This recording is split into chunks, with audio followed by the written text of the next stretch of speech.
Bonjour Philippe.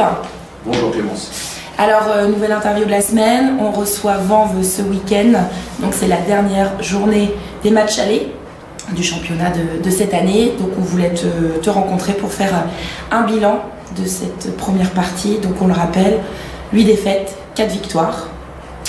Voilà Philippe, est-ce que tu peux nous parler un Merci petit peu de me passer le bâton dans ces conditions-là. C'est vrai que tout simplement d'abord il faut être très objectif lors d'un diagnostic. Les objectifs de mi-parcours ne sont pas atteints. Quand on prend un ratio brut de cette façon-là, pour être correctement positionné en fonction de nos objectifs et de ce qu'on est amené à faire, il nous manque 2 à 3 victoires supplémentaires. On ne les a pas. L'important c'est de comprendre pourquoi. D'abord on vient d'enchaîner et c'est pour ça que le bilan, il faut bien organiser des étapes qui sont différentes dans ce bilan, parce que on vient d'enchaîner 6 défaites de suite, donc c'est ce qui fait très mal et ce qui amène à avoir un bilan qui est peu glorieux, c'est ces 6 défaites de suite. Et lors de ces 6 défaites, alors je ne veux pas trouver d'excuses, mais simplement amener des explications. On a quand même 2 joueurs cadres, Baptiste et Suarata, qui sont blessés. Et pour nous, c'est très très contraignant. Je rappelle qu'on ne fait pas partie des plus puissants en termes d'effectifs ou en termes de finances, et l'un va souvent avec l'autre. Et pour nous, c'est très très pénalisant.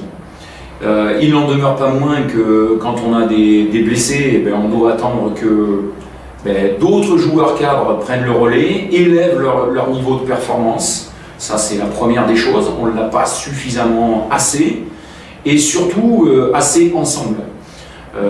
C'est-à-dire qu'on en a souvent un qui fait des bonnes performances, rarement 2 et encore moins 3. Donc c'est encore un constat très, très précis, sans dénigrer les uns ou les autres. C'est la première des choses, les joueurs cadres et la situation des joueurs cadres lors de blessures.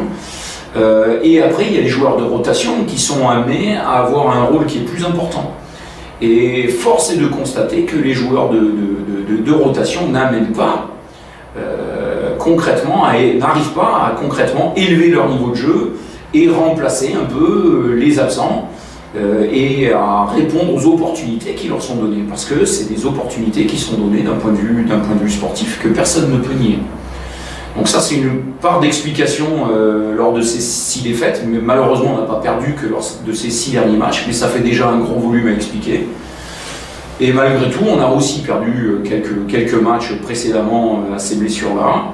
Et je m'appuierai un petit peu sur le même constat précédent, en rajoutant que lorsque nous sommes au complet, c'est là qu'on doit faire une addition de compétences, que des joueurs cadres, les joueurs cadres, des joueurs cadres doivent s'appuyer sur leurs forces, sur leurs compétences et leurs qualités, et les joueurs de rotation apportent leur rôle, leurs compétences à l'intérieur de leur rôle. Ce qu'on ne sait pas faire, ce qui explique que notre identité de jeu, notre identité d'équipe, n'est pas encore opérationnelle. Et ça, c'est un gros travail qu'on a opéré, mais on ne peut l'opérer que quand on est tous au complet et qu'on peut réellement travailler.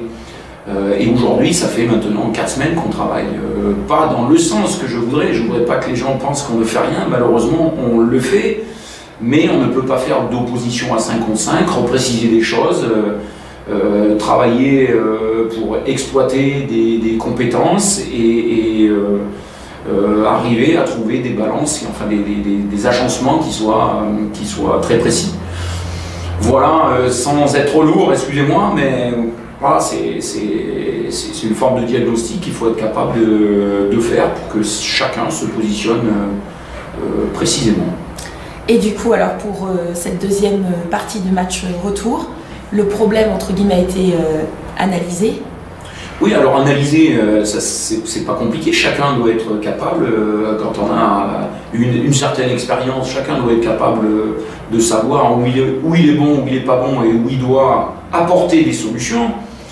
D'abord, on va essayer de finir, parce que tu parles de la phase retour, on va essayer de finir cette phase aller dans les meilleures conditions possibles.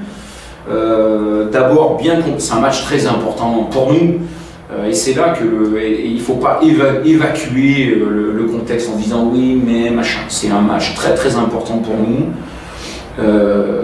Il faut tout simplement qu'on arrive à mettre l'énergie d'un match et ne pas se dire que tout le poids de la saison réside dans ce match-là. Oui, c'est important et oui, on va tout mettre en œuvre pour bien le gérer. Et après, petit à petit, on espère que le tunnel était très très long, la montagne très très grosse, et que voilà, on commence à apercevoir les lueurs du jour et les rayons du soleil de façon à ce qu'on puisse travailler et puis faire voir qu'on n'est pas des tocards tout simplement. Merci beaucoup Philippe. Merci. Alors je termine cette interview parce qu'on a 2 anniversaires quand même aujourd'hui. C'est vrai. Donc bon, on n'a pas encore arrosé les anniversaires, ça veut le faire, c'est pas à moi. J'ai souhaité à Drissa et à Baba, d'abord Baba puisqu'il est plus âgé, voilà, c'est 2 jumeaux mais pas de la même année, bon anniversaire à eux. J'oublie pas ma fille aussi qui est née ce jour-là et qui nous rend de nombreux services. Donc, pour le club, oui. Rarement je m'exprime de façon privée, mais là je le fais un petit peu parce qu'elle sera contente. Et puis voilà, hein, c'est qu'ils profitent de leur anniversaire à tous.